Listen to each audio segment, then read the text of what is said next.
Good evening, KZFR. Hopefully everyone is having a good night tonight. It's a great Wednesday, although it is kind of cold outside, so hopefully you guys are staying warm. This is KZFR's Riding on Air, and this is 90.1 KZFR, listener-supported community radio from the Sacramento Valley, the foothills, and beyond.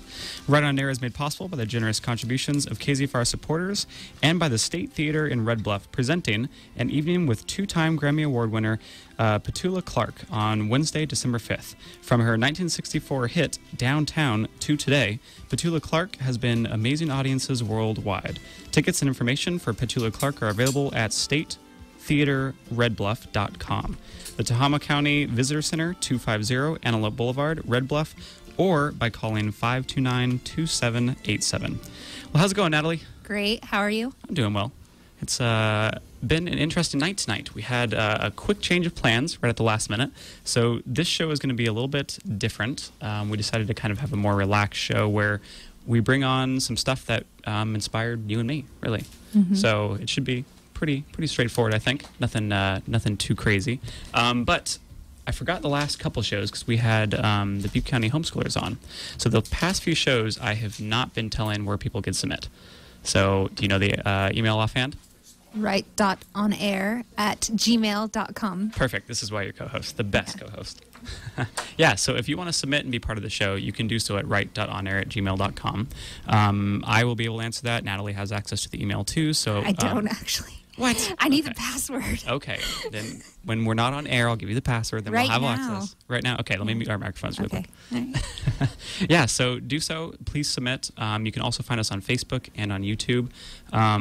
We need as many people. Well, we need submissions at all times. I mean, every time a show is done, we need another person getting ready to come on. So anyways, please submit. You guys make the show for us. As I've always said, you guys are the picture, we are the frame. We give you the space. That's my favorite metaphor that you do. Yep, it's the only one original You that I come are up the with. picture and the frame and the canvas. Yes, exactly. Well, I guess we'll just dive into some pieces now. Yeah, actually, I was going to share a few of my own. And Gives you maybe one from Edna St. Vincent Millay. I'm Maybe not sure. I'm ready. Go for it. Yeah, okay. This is called First Driving Lesson, age 16. He assumed I could speak Spanish. He didn't care about the car. 2 steering wheels, 2 gas pedals, 2 brakes, 1 inescapable shell. He yells, "A la derecha, a la izquierda, ¿cómo se dice stop in español?" And looks at me. Shouldn't you know Spanish? My blood begins to boil, because I'm not fluent in that or a-hole. I know he never screams at white kids this way, so when he shouts, "Para el coche," I drive us into a ditch instead. Wow. Man, that one comes from a pretty intense spot, I think. Yeah. Explain now. Still mad. No, that was my first driving lesson. Wow. Yeah. And actually, we just had a writers group. Kevin's actually part of it. And changed a line in there. It was, "I know he never screams at others this way." But I changed it to white kids because some of you might not know that I'm not all white. Yeah. Yeah. Man. It's a pretty traumatizing piece. Yeah. Feels like a scar. Yeah. It's been ripped. Yeah. I had the good fortune of reading this at Blackbird, and I felt really privileged, if I can say that, to have a couple people thank me for reading it, and actually in Spanish, like, thank me. And I don't speak Spanish. I'm not fluent in it. And that's kind of a big thing. And even among people who are, native speaking, that people just assume that we can speak it just because of the color of our skin. A lot of assumptions. Yeah. All around for any way someone looks, I guess. Yeah. That's a great piece. Well, tonight is going to be a night where we just kind of bounce along through pieces and tell you guys why we like them, pretty much. So, any other pieces? Do you want me to read one? You can go. All right. I'm bringing a piece that you laughed at before this because I'm actually curious if you can recite it from memory because I have the piece here. Oh. It's a piece we have recited, I would say, at least probably 100 times at this point. I've referenced it at least 100 times. I only know one line from it, I think. So you lied to me, Natalie. So much depends upon the red wheelbarrow. Close. There's two more parts. So this is a piece by William Carlos Williams, and I've referenced it so much because we've talked about pulling ideas from small pieces or from abstract things. And this was a piece that when I was in high school, my senior year of high school, I had a lit teacher that made us read this piece because when she was getting her master's degree, she wrote her thesis on this. Nice. So she had like a couple hundred pages worth of material from us. I think it's 16 letters. I haven't actually done a count, but it's the Red Wheelbarrow. So William Carlos Williams, the Red Wheelbarrow. And it goes, so much depends upon a red wheelbarrow glazed with rainwater beside the white chickens. And that's literally it. There's nothing else to it. It's one of those pieces that I think was about a relative or something that got cancer to him. He was just talking about how everything depends on one key subject in this life, and it seems so trivial at the time. From what I remember reading some synopsis pieces on it. What do you think? Makes sense. I never looked at it that way. Yeah. I don't know. I never actually read up on it. But, I had to for class. It's traumatized. Mm-hmm. But the reason we reference this one so many times is because we've had pieces on here that have been shorter, or even like pieces of pieces, so like a stanza or something, and we pull out so much from it.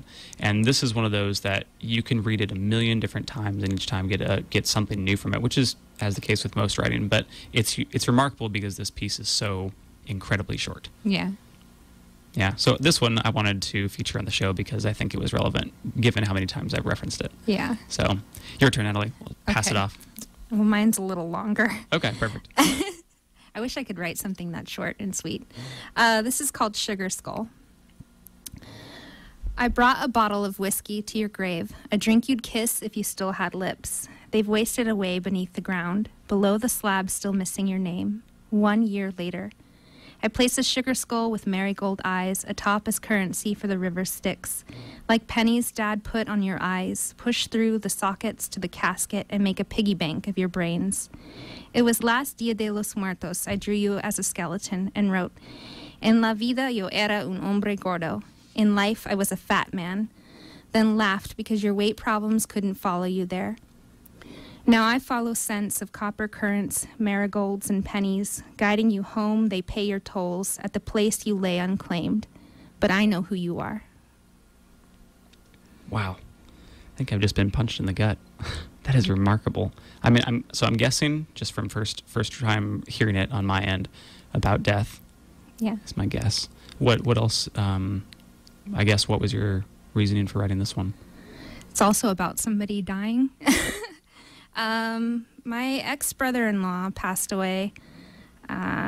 He died of a drug overdose. And so this is actually true, kind of. I had done an ofrenda for Chico Art Center, and I had done this drawing of a skeleton because he was a really fat man in life. And I'd run the line by this comedian, Travis, what was his last name? Travis Dowdy. And I'd asked him, is it rude to say, in life I was a fat man, but now, in the end you just waste away to bones. And so that was something that I had put on the ofrenda, En la vida yo era un hombre gordo, which means in life I was a fat man. And so basically this is about kind of making peace with his death, because he never really had a funeral. We weren't really given that kind of goodbye for him. And so basically the beginning part where he's in an unmarked grave is about that. I never got that goodbye, so I constructed my own for him. And we had met on Halloween, 1999.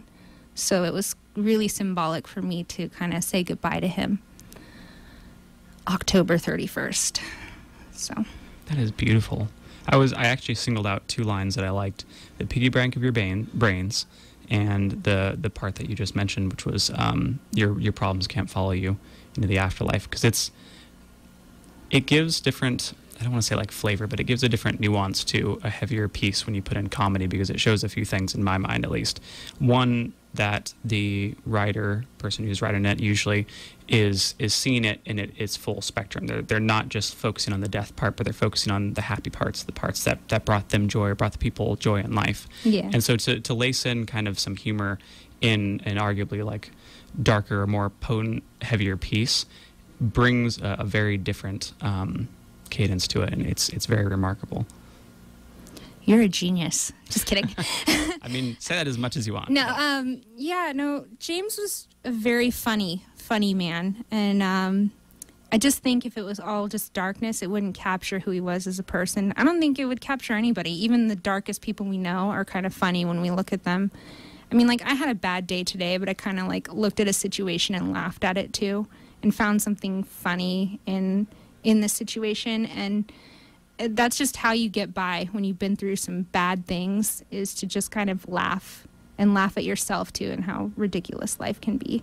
So for James, it was just like, yeah, he was fat in life, but he can't be fat now. And yeah, he had drug problems in life, but he can't have, the same kind of drug problems in the afterlife. Like, I don't know, maybe he's high right now, but not the way we were high here. Something probably a little bit different, I'd imagine. Yeah. Man, that is a beautiful piece. Thank you. Pieces that are written usually about the end of life are always, not, I won't say always because everything changes, but I've always had a really peculiar fascination with them, because it really frames how people view a life, and that usually at the end of a life you get to see how the people around them really viewed them, and that's really a beautiful, beautiful thing that we get to experience while we are alive. Yeah. Know? Very good piece. Yeah. Do you have more? I do. Don't you? Do you have more? Yeah, sure. We'll bounce back and forth. Okay. All right. So the next one I have, I guess this one fits with it. I have a few pieces in front of me that I'm trying to kind of link with the mood of the show so far. Okay. So I'm going to go with one of my favorite writers, Ursula K. Le Guin, and I've referenced her many he times. Goes on and on about this lady so much. She unfortunately passed away in this January, but for those of you who do like her, keep an eye out, because there was a documentary that was made about 2 months before her death, or it finished about 2 months. It's been worked on for about 6 years, so worth watching. But this piece is How It Seems to Me, and this was one of the first ones I read by her, and it hit me in some pretty unique ways. So, Ursula K. Le Guin, How It Seems to Me. In the vast abyss before time, self is not, and soul commingles, with mist and rock and light. In time, soul brings the misty self to be.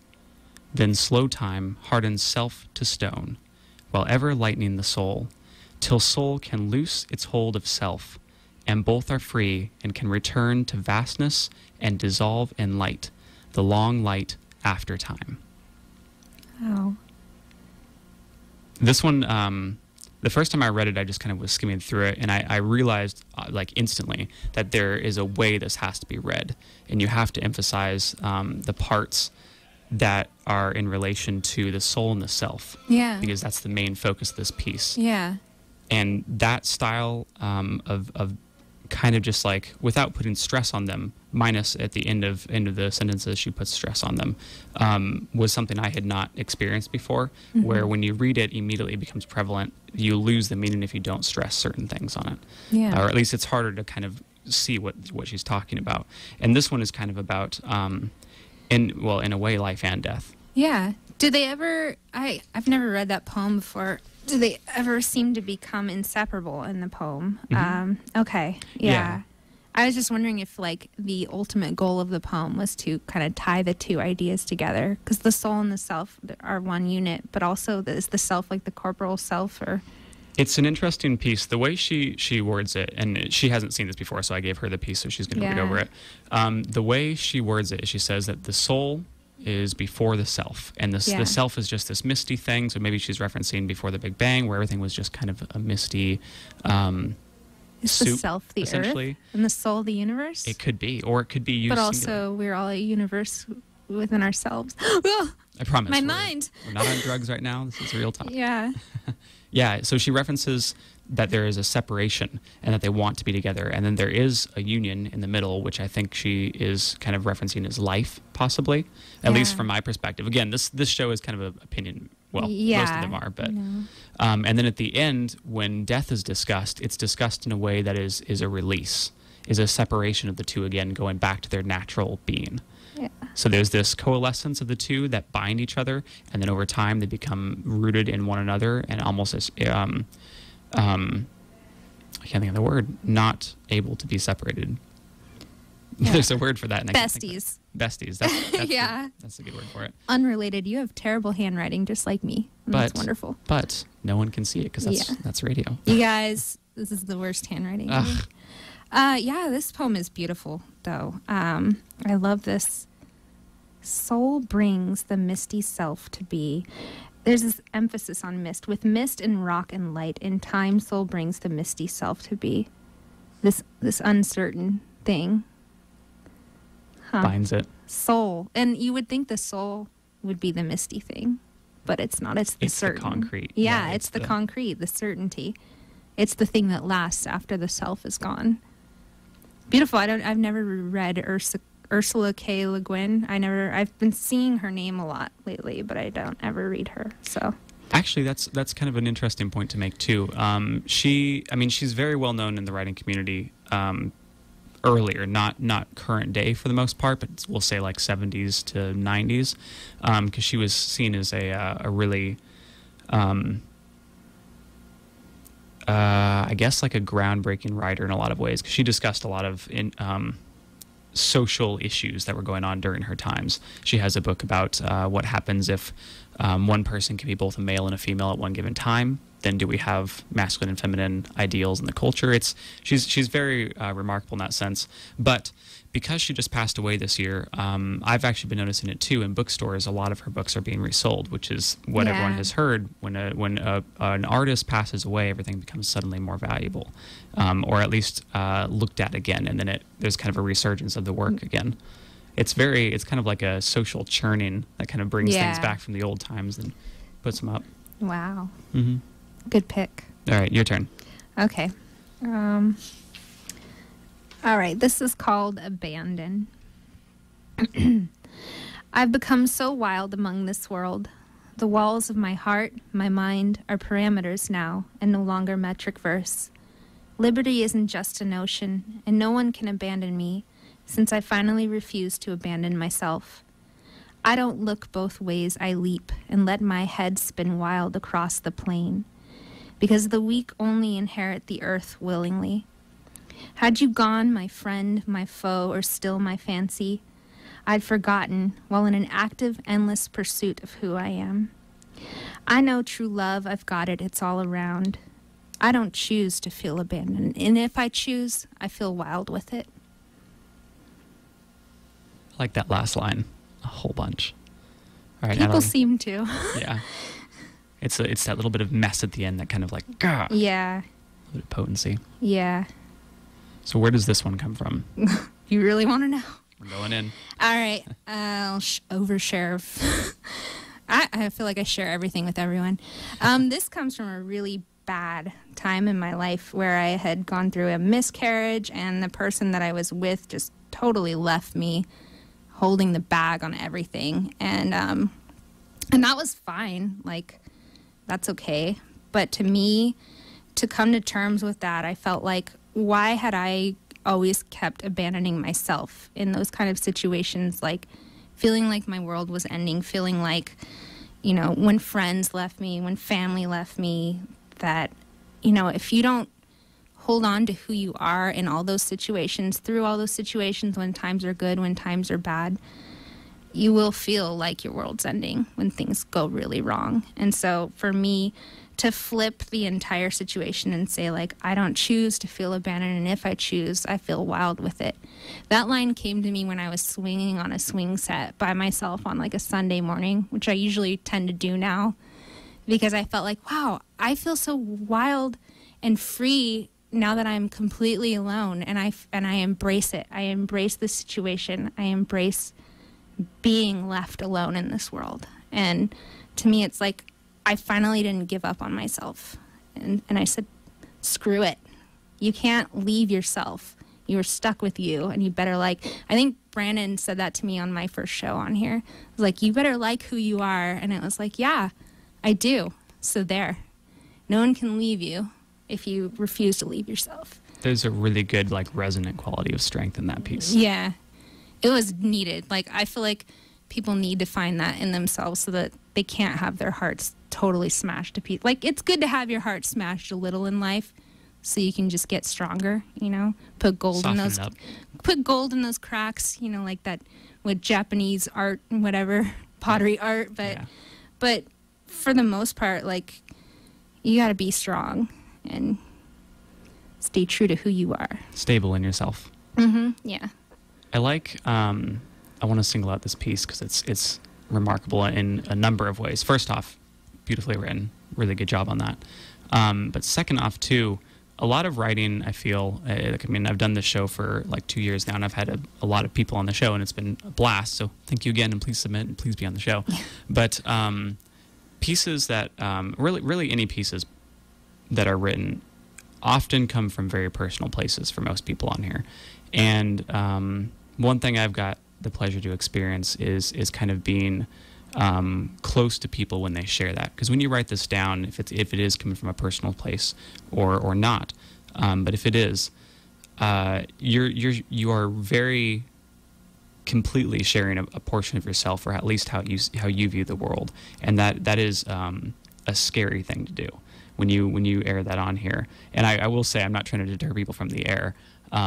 This could be sharing with someone like a close friend, anything. It doesn't have to be over radio, but just sharing it all, what you have inside of you is one of the most remarkable things we can do as humans. So to share this piece and especially the thought process behind it too is amazing. So thanks, Natalie. Thank you. Mm-hmm. All right, I'm going to bounce to my side, unless you want to say more. I'm good. Okay. I'm trying to link to your piece because you're showing me up on the pieces here. I should have stepped it up before I came. I can't show up. Those are famous poets. That's impossible. Yeah, but were they on radio? Yeah. I don't know. I don't think they were. I'm sure they were. There's recordings of maybe at one point. Recitations. But you've now been on radio more than they have. Oh. Can you think of that? Yeah. Yep. All right. So this piece, in front of me, I have a book that is one of my favorites ever, and it's by Charles Bukowski, who's a famous writer. Yeah. And it's called "You Get So Alone at Times That It Just Makes Sense." And the backstory behind this, really quick, is I was visiting a friend of mine in Vancouver, Washington, and we went to Barnes & Noble, and we were just hanging out, and we just walked down the aisles and just picked 2 books. She picked one, I picked one. And she was reading this book, and I was reading something else. I don't remember what I had picked, but she stumbled across a poem, and she was like, "Kevin, this is hilarious. It reminds me of you." And I was like, "Oh, great. I know Bukowski is kind of a dark writer. If it reminds her of me, then that's probably not the best thing in the world." So this piece is called "Poor Al." And I have to edit out some of the words here because it does cuss. Yay. So we're gonna stick to the PG version of this, but it's called "Poor Al" by Charles Bukowski. I don't know how he does it, but every woman he meets is crazy. He will get rid of one crazy woman, but he never gets any relief. Another crazy moves right in with him. It's only after they move in and begin acting more than strange that they admit to him that they've done madhouse time, or that their families have a long history of mental illness. His last one he sent to a shrink once a week, $75 for 45 minutes. After 7 months, she walked out on the shrink and said to Al, "That gosh darned human doesn't know anything. I don't know how they all find Al. He says you can't tell at first, meeting. They have their guard up, but after 2 or 3 months, the guard comes down, and there's Al with another one. It got so bad that Al thought maybe it was him. So he went to a shrink and asked, and the shrink said, 'You're one of the sanest men I've ever met.' Poor Al. That made him feel worse than ever." I love that piece so much. Just maybe for me, I'll overshare in the same way you did. Do. I always second guess my own self-worth and in any circumstance ever. And so to see this piece when my friend, who was a very close friend, was reading it, could kind of find the Al boiled down to his essence, and Al struggles with the same thing, his own self-worth. And so the best part is at the end there when he goes to the shrink and he's like, what's wrong with me? Like, it's got to be me. And then the shrink says, no, there's nothing wrong with you. You're just, it's not you at all. Normal. But at the same time, that also is, Al looks at it and just goes, that means I have to change. Like, oh, I need to stop doing what I'm doing. And so it calls for like a prompt of action at the end there. And I understand where Al is coming from very intimately. That's excellent. I love that. Yeah, it's a great piece. Bukowski has some pretty heavy hitters. Do you remember the one I read at the bookstore? Was it Compendium of Grief or something like that? It's so beautiful. It's such a beautiful poem. And he says something like, I was born to do this. I was born to hustle roses up and down the cemetery. He can be so profound and beautiful. Like, I always kind of like surpass those poems of his that are just really like, what am I looking at here? I don't know. But he could be very positive and beautiful and say these profound, witty, amazing observations on life that, like, I never understood that people despising Bukowski. I never understood it. I don't know. Do you mind if I take the last piece? Sure, go ahead. That's right. Unless you have something that you're dying to read. I did. It kind of like... Go for it, Natalie. Oh. We're going to squeeze them in. No discussion. Just read them. All right. Well, I don't know. What piece were you going to read? I was going to read a very short one. Okay, go ahead. Yeah, that's sure. Right. Yeah, I'm on this show all the time. Okay. Well, next time we'll start the show with your piece for all those who are fans of Natalie and Well, this one had the F word in it, so it's okay. In that case, we're not starting that show with peace. All right. Okay, so this last piece is by Bukowski again, and I think you'll see why. Oh, yeah, I always bow down to Bukowski. Your pieces are great, Natalie. Don't worry. I think you'll see why, I like where I'm going with this once I read it. So it says, or the title is, Well, That's Just the Way It Is. So it's a very short piece by Bukowski. Sometimes, when everything seems at worst, when all conspires and gnaws, the hours, days, weeks, years seem wasted. Stretched there upon my bed in the dark, looking upward at the ceiling, I get what many will consider an obnoxious thought. It's still nice to be Bukowski. And that one, I have this highlighted because when I was reading this book for a long time ago, I loved it. Sometimes you just have to sit there when everything is terrible and just go, well, at least I'm still me. At least I'm still here. Yeah. What are your thoughts on it? I agree. Sorry, I got distracted by that blue flashing light on there. Pretty. We're bringing someone up. Yeah.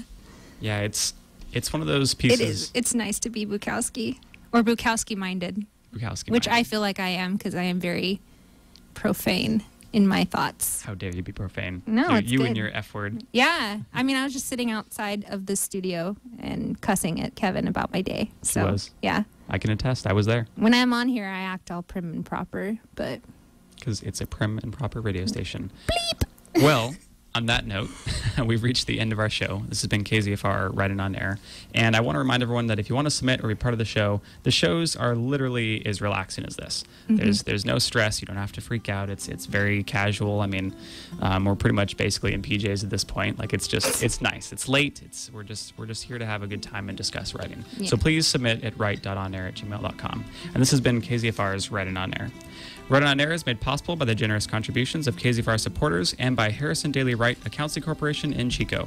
Harrison Daily Wright, specializing in accounting and bookkeeping services, auditing, tax prep and planning, management support services for nonprofit organizations, and more. To reach Harrison Daily Wright, call 895-1209. Have a good night, everyone.